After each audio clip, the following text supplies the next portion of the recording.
Who still believes in the euro? Okay. It's clear. I think there are plenty of believers, optimists here tonight. And optimism is important also for leaders.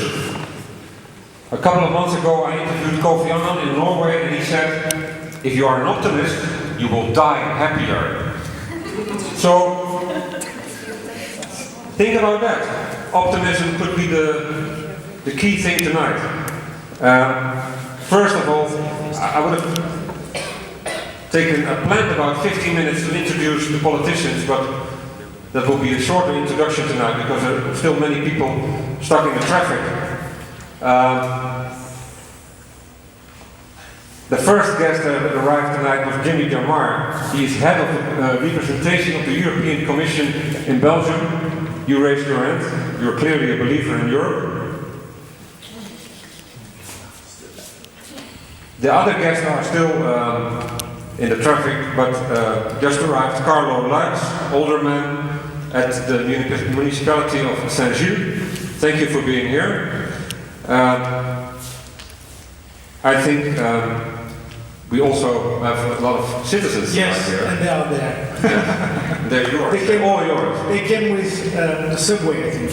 So, Asmaï Haddad, communication student at the ULB, University of Brüssel. You have Moroccan origin.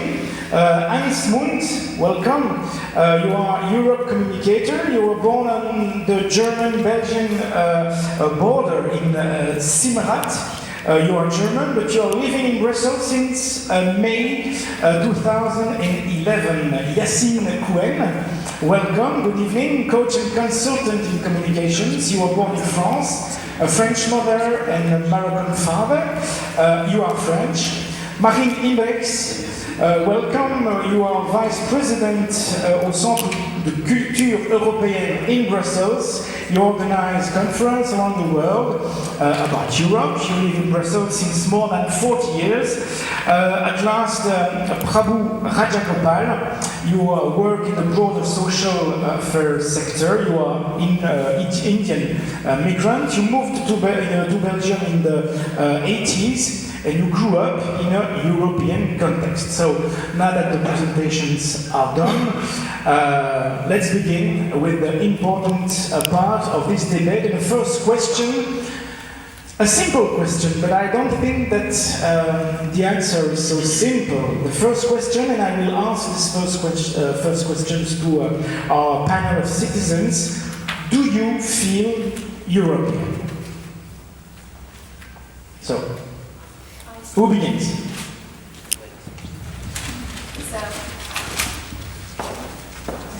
It works. I think that identity is referential to speak of cyber and context. I live in Brussels, and when I'm in Brussels, I just say that I'm from Molenbeek Saint-Jean, the town in Brussels where I live. But elsewhere in Belgium, I say I'm from Brussels, as the most easily recognizable reference. Outside Brussels, outside Belgium, for example in Bürger, I say I'm from Belgium and therefore Europe for the similar reason. So I think that identity is multi-layered and essentially pragmatic. We assume the part of our identity relevant in a given moment. So no point in me being identifying myself as Belgian in Belgium. Elsewhere I was saying that I was more Belgian than they were. But outside, in fact, I'm considered as European and I have to assume it. And I also want to say that, however, due to my scarf, I'm always and firstly connected to my religious identity. So, do I feel European? I think that it depends on the context. Okay. Next answer. The question is, do you feel, we could say, when do you feel European also? Well, when do I feel European? I feel European when I'm not confronted with people who are living in Europe.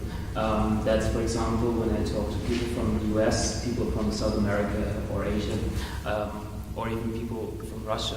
Because the point is, that you never consider yourself European when you're speaking to European people, because you're people communicating or talking to people and with people who are from the same continent as you are. So I feel European in the way that I say we have a common heritage, and that I say Europe is where I'm from. But when it comes to my personal identity, I'm from the Rhineland, which is one of the main parts of Western Europe. So I feel European only when I'm not speaking with Europeans. Mm-hmm. Yes, in. Yeah, it's kind of funny because actually it's the opposite for me. I never really felt European, to be quite frank. I've lived abroad and worked abroad most of my life, and every time I was talking to foreigners, I always felt more French, Breton, sometimes Moroccan, but never actually European. And just being blunt, it's just me, but I started really to feel this whole European thing and the fact of being European when I moved in Brussels 3 years ago, and got involved into conversations with so many people convinced of the European identity, like Hans here, other friends of mine, and that's when it started to occur to me that, yeah, I'm European somehow, but never really before. Mm-hmm. So, yeah, sorry to, but yeah, that's correct. Marine, who's living in Brussels since 40 years? Yes. Okay. Je vais parler en français. Ok, parfait. Parlez bien dans le micro. Je me sens évidemment européenne parce que je suis née en Belgique, mais de parents qui étaient autrichiens, français, italiens. Donc dans ma généalogie, il y a des Européens. Et j'ai séjourné dans plusieurs pays d'Europe, notamment en Europe de l'Est. J'ai fait partie de mes études à Sofia. Donc moi je me sens européenne, mais d'autant plus que depuis 25 ans, je m'attache véritablement aux problèmes de l'Europe et surtout de l'identité européenne. Donc moi je me sens vraiment européenne, d'autant plus que j'ai la conviction que l'Europe est un moteur et que l'Europe est aussi, dans sa cohérence, que j'espère de plus en plus forte, la survie de notre culture et de notre civilisation. Okay, a last point of view with you, Prabhu. Well, as for me, yes, I do feel European, but then again, I also feel Belgian. I also feel Flemish because I grew up in Flanders. I also feel Indian, and I also feel Tamil, which is my this region where I am in India. So it very much depends on the crowd, with people who I'm talking to. Depends on the place where I am when I'm talking to someone as well. I always introduce myself as a guy who's from Indian origin but was raised in Belgium, and that's my opener normally. And then it depends on what I identify myself as European or not. Robert, I think you have some guests to present. I think some people survived the traffic. Or didn't you? Doris Pack, member of the European Parliament. Christian Democrat, thank you for coming here. Jane Morris, Vice President of the European Economic and Social Committee. But our first guest of tonight, the first European hotshot that arrived was Jimmy. Jimmy, can you explain to us what is your feeling about Europe? How do you feel European? I'd just like maybe to say, it feels awkward for me to be considered as a politician, because although I do a bit of local politics, I consider myself first of all as a citizen. And it's very fun because I worked all of my career on trying to improve, I would say, the links between institutions and the citizens. And in my work all the time, I consider myself, first of all, as a citizen. So it would be nice if I could go and sit on the other side. Another thing, just I want to say, is unfortunately, as people are arriving, I will have to leave because I thought we were going to start at 6:30. And Europe is coming. Yes, no. We launched the European Citizen Initiative last year to help a country that was very much under the fire, which is Greece. I have a lot of acquaintances with Greece and attachments to Greece, and it hurt a lot last year when I was reading things and listening to things about the country and about the people. And this is one of the things about answering your question about feeling European or not. One thing is... But you say that you're not a politician, but you're responding like a politician. I would like to refrain from long answers. Everybody here tonight, give snappy, short answers because we don't have much time. What do you think about when we talk about Europe? What is your European feeling? I would say that like many others, I mean, I have a feeling that I'm European, but I'm also Belgian, I'm also Greek, as I said. I have a feeling that I feel very comfortable with the fact that I feel European, but it doesn't have to go into, I would say, lengthy definitions. I think I don't have to define what Europe is.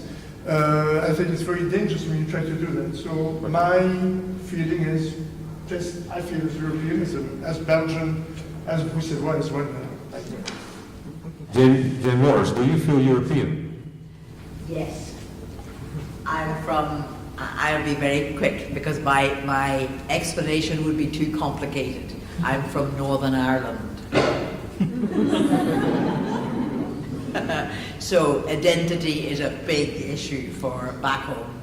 Catholic, Protestant, Orange, Green, Unionist, Nationalist, British, Irish.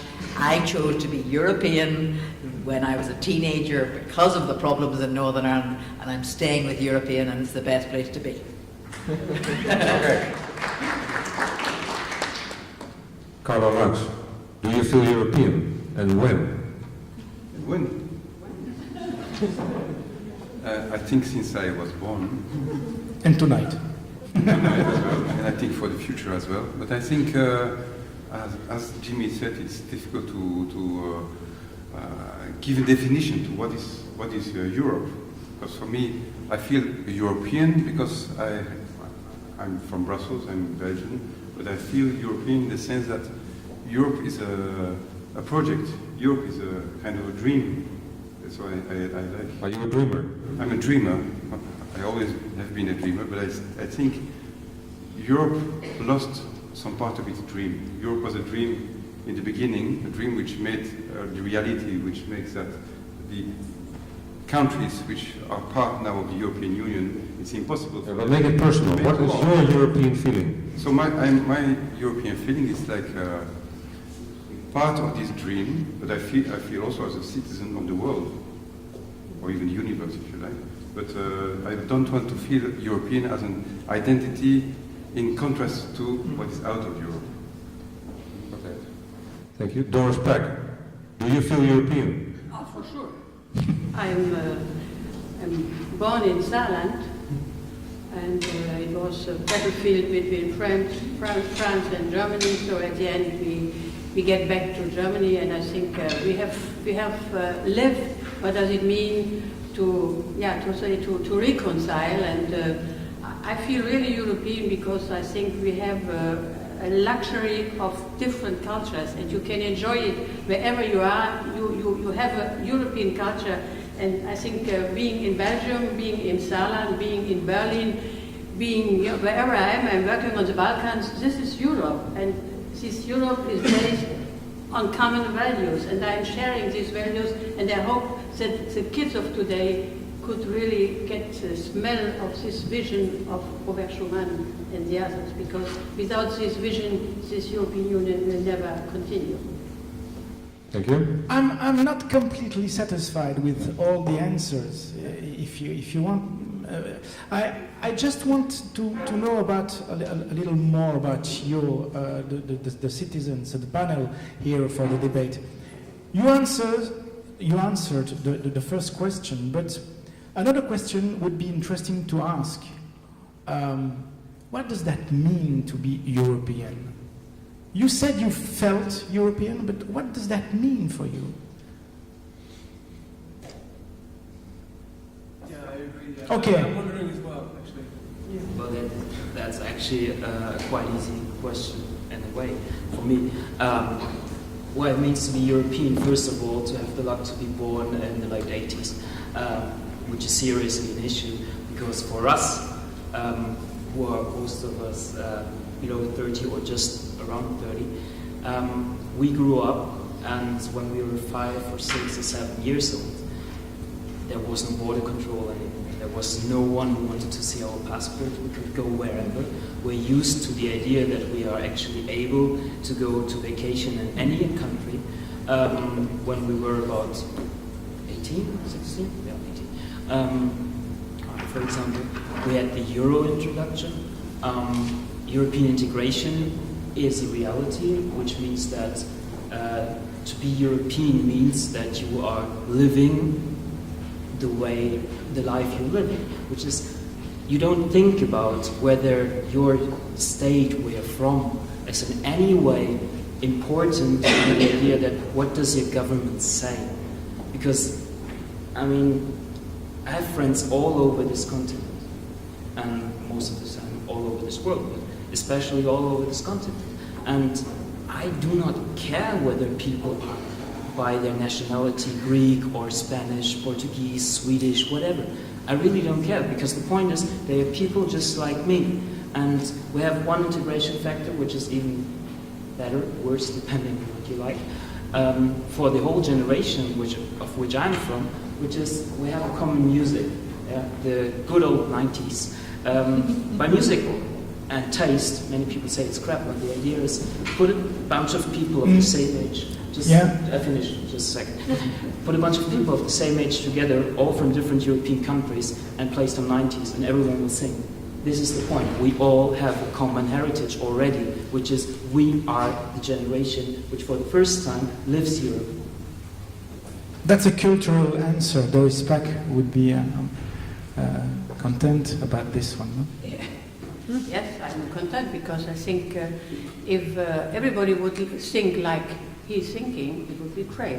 I would not fear for the future of the European Union, but I think that not everybody is aware of what they are digesting day for day. They have the free speech, they have the free movement, they can go where they want to go.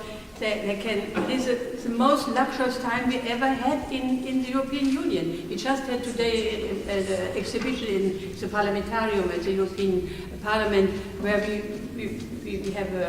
we spoke on the peace prize giving to the European Union, Nobel Peace Prize. The question is, the fact is that nobody really, a lot of people didn't understand why we got it. Because it is so normal not to have peace. I'm going in schools each month once. So if I speak to the young people and saying, listen, this is important because we don't have peace, we don't have war, they are laughing on me. I would never say it because I know they do not understand that war was a reality for centuries. And this is something which you have at least also meant when you describe what you are feeling. We are really in a situation where we enjoy a lot of liberties, and which no other generation could have enjoyed. Okay. I would like to answer on this. Regarding the Nobel Prize for Peace for the European Union, there was, from my perspective, a huge problem of communicating it, because this prize was given to the idea of the European Union, of keeping peace on this continent, which, except for the Balkans War, was really achieved all over this continent. But it was not given to the people in itself. It was given to the idea of living peace. But it was in Germany, in Belgium, and in many other countries, communicated in the way that it was said, this is the Nobel Prize for the people of Europe. And seriously, no. It wasn't given to the people of Europe. It was given to the idea of peace in Europe. And for this, to the people who work on this, which is most of the time politicians and the administration. And I mean, just for you, I studied in Trier. I know the Saarland quite well. It is a region where people understand the idea of being able to move across border, because I mean, no matter where you're from in this Saarlux region, you buy your coffee in Luxembourg, you go put your fuel in Luxembourg, and on the other hand, people from Luxembourg or France go shopping in Germany, just because it's cheaper. But people understand that there's a common value, which is for their life, we are able to go somewhere without staying on a border for hours. And we are going to talk about communications in this debate, but first... Well, thank you for this German leadership, Doris and Hans.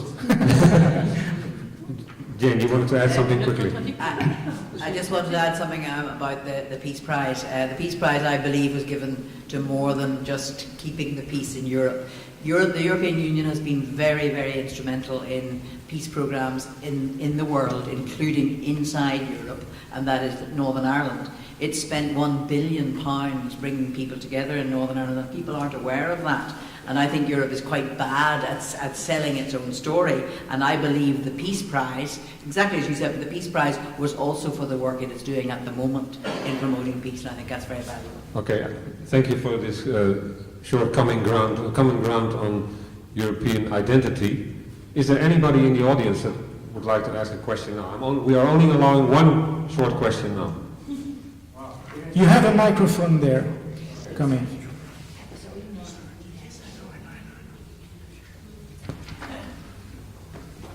Hello. Thank you. This is Peter Macraes. I'm the co-president of the European Federalist Party. Actually, what I wanted to raise, an issue which was not raised, is that there is actually an issue of rights. So actually what we have in Europe as citizens compared to other parts of the world, that we have the same rights. We have the power to shape our future. This is the difference, I think. So it is a matter of identity, which is very important. There's a matter of culture, but also a matter of rights. So the European Union has given Europeans the right to shape the future somehow. So this is, I think, a dimension which we should also highlight. Excellent. Talking about rights, I would like to raise another issue with the politicians, or bureaucrats, or functionaries, or Jimmy Jamar is going, Europe is calling. So Jimmy has to leave. Are you going back to a big European dinner? Not at all. I'm going to the European Parliament to a project, as I said, a citizen project. It was planned, and unfortunately it came exactly at the same time as today, so apologies. You are dismissed. Okay, thank you. Thank you. Thank you for your contribution. My question to the politicians is, what do you expect from Europe, Doris? Because you talked about identity and shared values, but what do you expect from Europe? This is also has to do with rights. Yeah, for sure. I think the right to have your own identity is a very important right. I know a lot of people who think if you, as the European Union, is taken away something of each of everybody. It's not possible. It's not true. We are getting more. I think the culture we are sharing is so different. We have thousands of cultures, and it is a luxury in the European Union that these cultures can flower inside of the European Union. We are not all blue with golden stars. We are really with our own identity, like a Russian puppet. Everything is in. And so I think this will be also in future time. And I think our duty is to keep our rights, to develop our rights, to enrich even these rights, if it is possible, and to offer also these possibilities to our neighborhood. We are responsible for our neighborhood. We are responsible for the eastern neighborhood, for the south neighborhood, and we should not be only looking on ourselves. We should give them a smell of such a future which we have, which is the presence of our daily life, which we no longer really, appreciate, because it is so normal. Everything is so normal. We are digesting all these rights as if they have been always there, and they have not been. And therefore I think this is something which should be given much more into the education system. A lot of more Europe should be in the schools, in the teacher training information. I think this is what I wanted for the European Union, because without this, without giving the smell and the enthusiasm to the kids, they will lose their future. We need these people. If we are no longer working in politics, we need young, engaged people to do what we have done in the last years, and therefore I hope that we can manage it. We are doing a lot with European programs. We are trying to give them a smell of Europe with European Quality Service, with mobility programs and so on. It's a drop in the ocean, but it is a drop. Okay. Oui. Voilà, dans le micro. Merci. Je suis très heureuse, Madame, de vous entendre souhaiter qu'on introduise davantage l'histoire et la culture européenne dans les écoles. À ce propos, je voudrais vous dire que c'est un souhait qui reste un souhait pieux jusqu'à ce que l'on ait véritablement élaboré des contenus injectables, si je peux m'exprimer de la sorte, dans les institutions. Et pour ce faire, je crois qu'il faut d'abord avoir une pleine conscience de cette unité historique de l'Europe. Et moi, j'ai un peu le sentiment qu'on n'y a pas attaché suffisamment d'importance. L'Europe a une unité historique qui remonte à la préhistoire. On peut la démontrer depuis la préhistoire, mais encore faut-il élaborer ces contenus pour décrire précisément cette culture européenne. Et c'est un peu à quoi nous nous attachons dans l'institution dont j'ai la charge. Et je souhaiterais véritablement qu'on puisse rencontrer des interlocuteurs qui est votre dynamisme pour introduire véritablement dans les programmes. Ce n'est pas facile parce que les programmes sont rigides, mais il y a toujours des plages de liberté dans toutes les institutions qui permettent d'introduire certainement une dimension européenne et cette unité historique de l'Europe qui me paraît la base de l'identité européenne. Je pense que ça c'est essentiel ce que vous avez évoqué. Merci. Voilà. Avec des cours de philosophie aussi peut-être. Parce que pourquoi pas de philosophie européenne. Ça fait partie de la culture européenne. Voilà. Maybe the same questions to other guests. Carlo Lux, what do you expect from Europe? You're not working inside the European Union, but inside the bureaucratic Brussels monster for many Europeans. No, I'm working also in the Brussels Europe Liaison Office, which is an office made by the Brussels region to confirm the situation of Brussels as capital of Europe, and to make this, to explain this, to make the people of Brussels familiar with this idea that they are the citizens of the capital of Europe. And on the political side, as it has been said, I'm deputy mayor of Saint-Gilles, which is a commune municipality with 140 different nationalities, 30% Europeans. What I expect from Europe is, as it has been said by everybody here, the base of the big achievement of Europe is to have this peace, which the younger people and even older people never have known in the war, and it's just normal, as you said, it's so normal. So if you talk about war, people start laughing because this is an island in the world where there is no war. There is wars all over the planet, except for here. But since people cannot understand it, there is a problem of communication as well, as has been said already. European institutions have a difficulty to communicate. We'll go to that in the next round, but I would like to hear now what you, as a person, as a functionary, as a politician, you name it, perhaps as a diplomat even, what do you expect from Europe? I expect from Europe to to be more transparent, to be more democratic, to be more social, to be more working for the...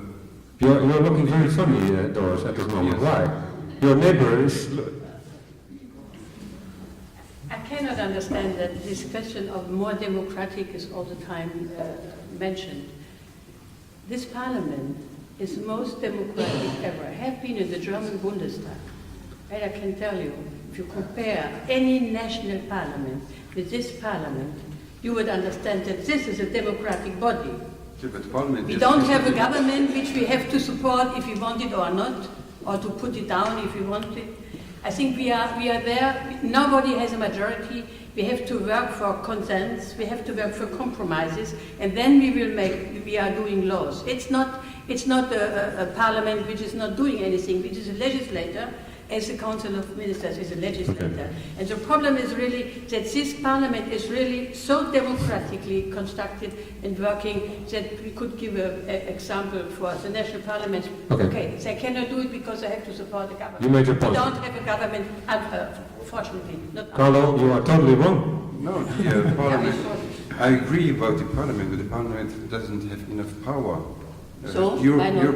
Europe is still being governed by the heads of the government more and more. You think so? I think so. It's not true. Okay. Not any government is doing a law. Let's- The law is done in the European Parliament in one legislation and the other one in the Council of Let's open this debate. I- Jane, and then my citizens, and then in the audience. I just want to answer the first question first, which is what I expect from Europe. I expect protection from Europe. Protection? Protection. I want Europe to protect me. I want it to hold firm to the values which set it up, which are democracy, inclusion, equality, all the values that we hold firm, and I want it never to go back on its promise to But us. your own government, your own, well, United Kingdom, I know. is cutting its defense budget dramatically. Are you I'm- talking about, that's not a form of protection. I'm not necessarily talking about military or security protection. I want it to look after me. And that Okay. can bring in the social, it can bring in, the protection is about putting its arms around me rather than sending the military. Ok, Marine, et puis les autres citoyens, bien dans le micro si vous voulez. Voilà.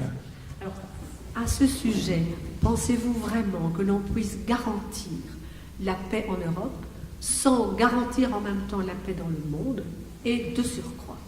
Peut-on vraiment parler de paix si on a des différences de niveau de vie très importants, si on n'a pas le souci du développement économique et social dans le même temps? Parce que nous savons tous, et l'histoire nous apprend, que lorsqu'on a de grandes fractures dans le monde, dans la société, on finit par avoir des émeutes et on finit par avoir de graves problèmes qui compromettent la paix.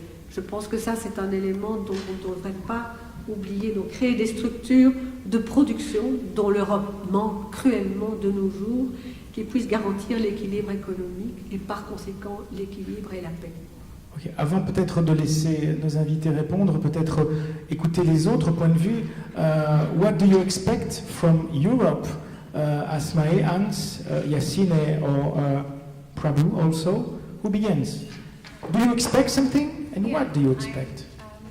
I agree with Mrs. Jane Burris. I expect protection, and I want Europe to take its place in the world and in accordance with the principle of human rights and right of people to self-determination. It's not about a new civilizing mission. It's about bringing principles that cannot be measured in euro or dollars. It's about building bridges between people and opposing the building of walls. A model of fraternal society, can I say fraternal society now? Europe's interest is not in market share to conquer. Europe is first of all a better place to live in, where everyone can express his talent and his characteristic. That's what I expect from Europe. A social and identity point of view. Okay, Hans. Then Yassine. I'd just like to get Yassine back. first. Okay. Yassine first. You go first. It's fine. I would just like to get back to something that has been said about the fact of feeling European and talking about peace and protection and everything. Okay, so we live in a peaceful continent, and we take a lot of things for granted. And I do. I mean, I take the euro for granted. I take the fact that I can travel in any country for granted. But this is not what makes me feel European.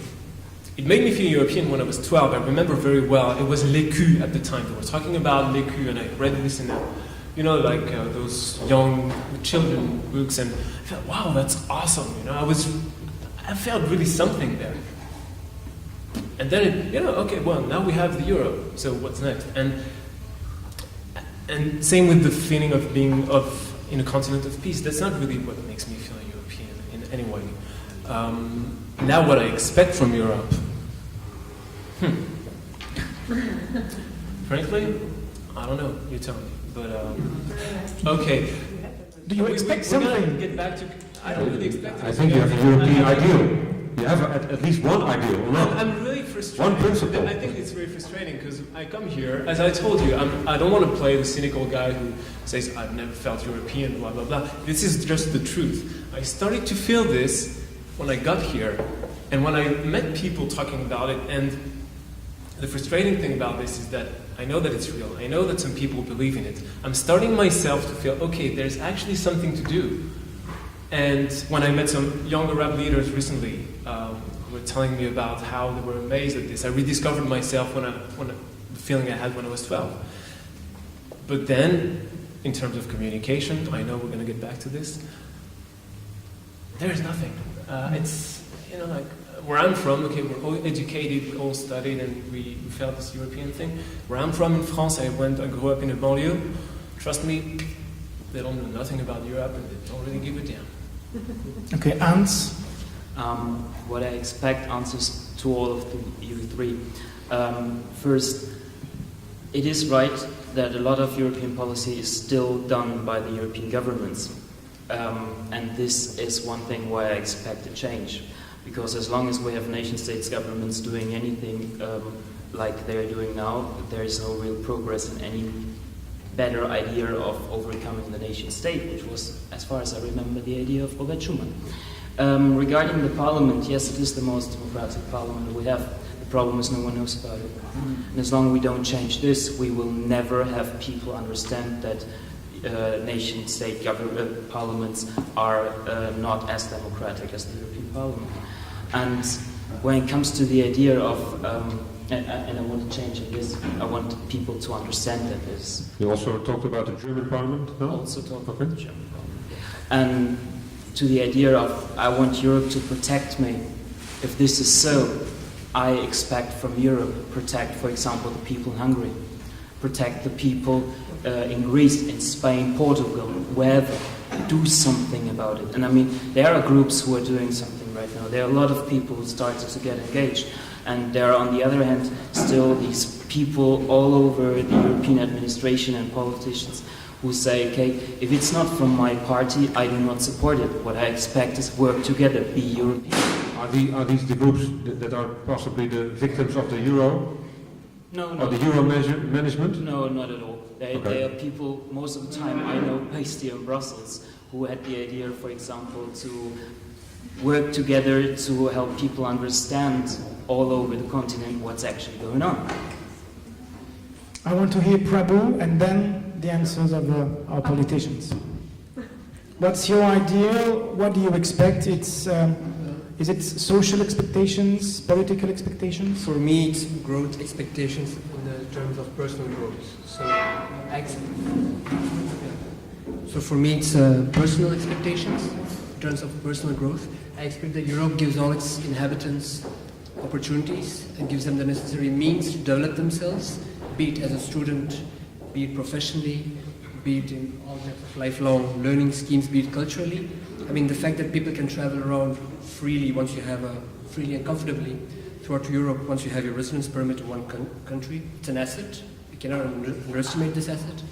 And I think that this is even more true for people who are from non-European backgrounds, because I mingle a lot with the Indian community in Belgium, and I've noticed in the past 10 years that more and more Indians like coming to Europe, that the United States is becoming less interesting because of the pressure the US brings. Which means there is something in Europe as well. Europe is becoming hot and sexy for upcoming nations elsewhere, which is a nice thing. And this is something I want Europe to pursue. That's why I appreciate Europe. Une dernière chose? Oui. Merci. Je vous en prie. Je pense, Madame Bach, que vous avez évoqué les programmes d'échange Erasmus qui sont formidables. C'est une initiative formidable. Je voudrais souligner que ça ne concerne que 2% des étudiants européens. Malheureusement, on ne peut pas faire plus. Mais j'ai dirigé moi-même une organisation d'échange avec des étudiants, des professeurs et produit des projets de recherche pour savoir combien ça a été une expérience formidable.